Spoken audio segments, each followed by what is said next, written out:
అంతరిక్షానికే అడుగులు వేసే విజ్ఞానాన్ని కనుక్కున్నాం మన విర్రవేగే మనిషికి ప్రకృతి విలయాన్ని తట్టుకునే దమ్ముందా? పంచభూతాలని కంట్రోల్ చేసే శక్తి ఎక్కడుంది? రాకెట్లను చంద్రమండలానికి పంపించే తెలివి ఉంది. బుల్లెట్ ట్రైన్లను కనుక్కున్నాం.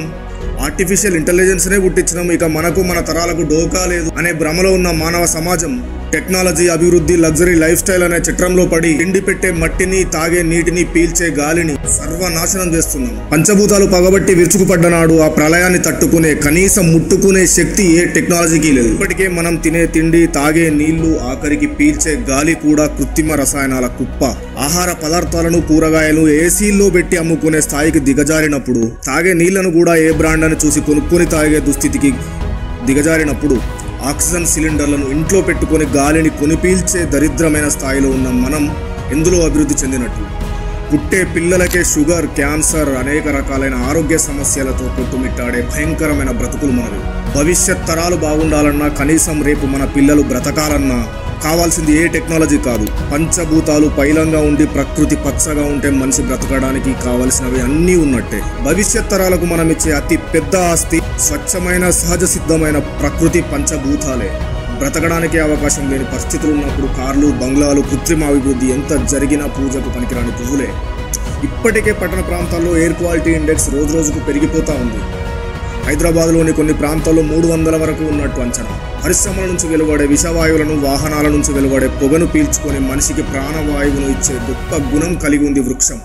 మనిషికి ప్రాణభిక్షం పెడుతున్న అటువంటి వృక్షాలను నిర్దాక్షణ్యంగా నరికేస్తే రాబోయే తరాలను బొందబెట్టే గోతులను మనం తయారు చేసి పెడుతున్నట్టే. సర్వే నెంబర్ 25 400 ఎకరాల పచ్చటి అడవి, కంచగచ్చిబౌలి, హైదరాబాద్ సెంట్రల్ యూనివర్సిటీ. మార్చి 30 శనివారం అర్ధరాత్రి దాదాపు 60 బుల్డోజర్లు అడవి తల్లి మీద పడి రక్కుతుంటే అడివమ్మ ఒడిలో ఆశ్రయం ఉన్న మూగ జీవాల ఆర్త నాదాలివి.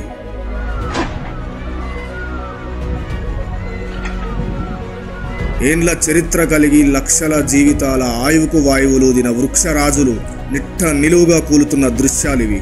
భూమాత సమతుల్యతను కాపాడే కుంటలు, చెరువులను కూడిపేస్తే వరుణుడి విజృంభణకు విలవిలలాడే వికృత పరిస్థితులు ఇలా ఉంటాయి.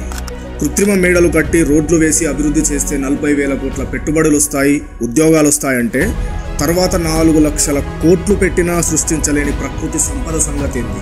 అభివృద్ధి ఖచ్చితంగా జరగాల్సిందే. అభివృద్ధికి ఎవరూ అడ్డు కాదు. కానీ కొసరు కోసం అసలే పోయే పరిస్థితులు ఏర్పడే అభివృద్ధిలో అర్థమేముంది? ప్రకృతిలో కోట్లు కుమ్మరించినా కానరాని ప్రకృతి, పశు సంపద నాశనం కాకుండా ఉండే ప్రదేశాల్లో జరిగే అభివృద్ధి మాత్రమే అర్థవంతమైంది.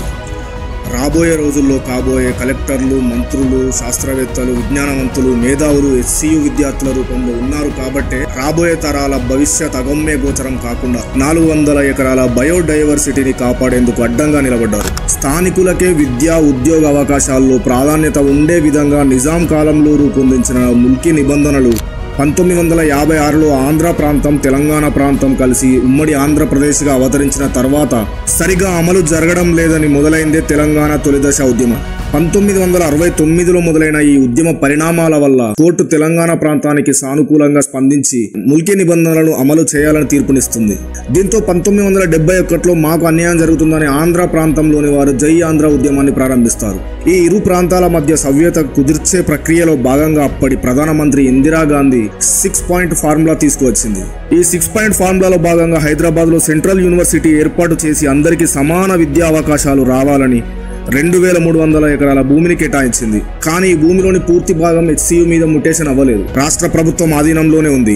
దీంతో ఈ భూమిలోని దాదాపు 800 ఎకరాలు వివిధ భాగాలుగా Gachibowli stadium, Indian school of business, RTC bus depot ఇలా పలు రకాల సంస్థలకు ఇప్పటికే వెళ్లిపోయింది. మిగిలిన 1500 ఎకరాల్లోని 400 ఎకరాల భూమిని 2003లో అప్పటి ఉమ్మడి ఆంధ్రప్రదేశ్ ముఖ్యమంత్రి Chandrababu Naidu IMG Bharat academies private limited అనే కంపెనీకి స్పోర్ట్స్ ఫెసిలిటీస్ డెవలప్ చేసే విధంగా MOU కుదుర్చుకుంటాడు. దీంతో పాటు హైదరాబాద్లోని మెజారిటీ స్పోర్ట్స్ స్టేడియం మెయింటెనెన్స్ కూడా ఇదే కంపెనీకి అప్పగించడం జరుగుతుంది. 2004లో కాంగ్రెస్ గవర్నమెంట్ వచ్చినాక డాక్టర్ వైఎస్ రాజశేఖర రెడ్డి ముఖ్యమంత్రి అయినాక ఈ IMG భారత ప్రైవేట్ లిమిటెడ్ చైర్మన్ అయిన బిల్లీరావు అనే వ్యక్తికి ఎలాంటి స్పోర్ట్స్ బ్యాక్గ్రౌండ్ లేదని అప్పటి ముఖ్యమంత్రి వైఎస్ రాజశేఖర రెడ్డి MOUను క్యాన్సల్ చేసి ఈ భూమిని తిరిగి ప్రభుత్వం ఆధీనంలోకి తీసుకుంటాడు. తర్వాత బిల్లీరావు హైకోర్టును ఆశ్రయించడం వల్ల 2007 నుంచి ఈ 400 ఎకరాల ల్యాండ్ లిటిగేషన్లో ఉండిపోయింది.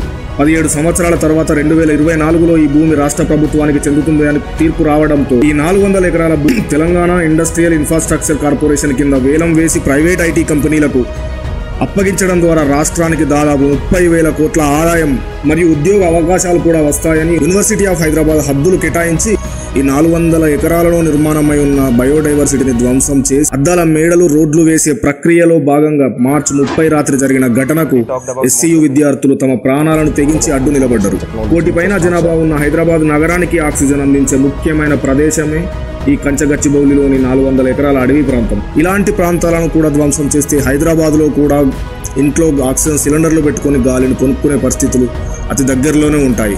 ఇప్పటికే సిటీలోని కుంటలు చెరువులు ఆక్రమించి కట్టిన బహుళ అంతస్తుల కట్టడాల వల్ల వర్షం నీరు భూమిలోకి ఇంకిపోయే పరిస్థితే లేదు. గ్రౌండ్ వాటర్ లేదు. 1000 గజాల్లో కూడా నీరు అందని పరిస్థితి. ఇంకా చెట్లను కూడా నరుక్కుంటూ పోతే వడగాలులు, భూమి వేడెక్కడం, దాంతో భూమి కంపించే పరిస్థితులు. అప్పుడు ఈ కృత్రిమ నిర్మాణాల పరిస్థితి ఏంటి? అభివృద్ధి ఎక్కడ పోతుంది?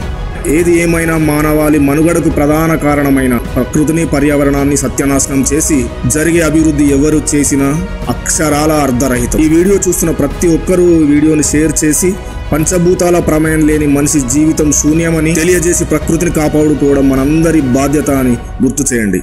జై హింద్.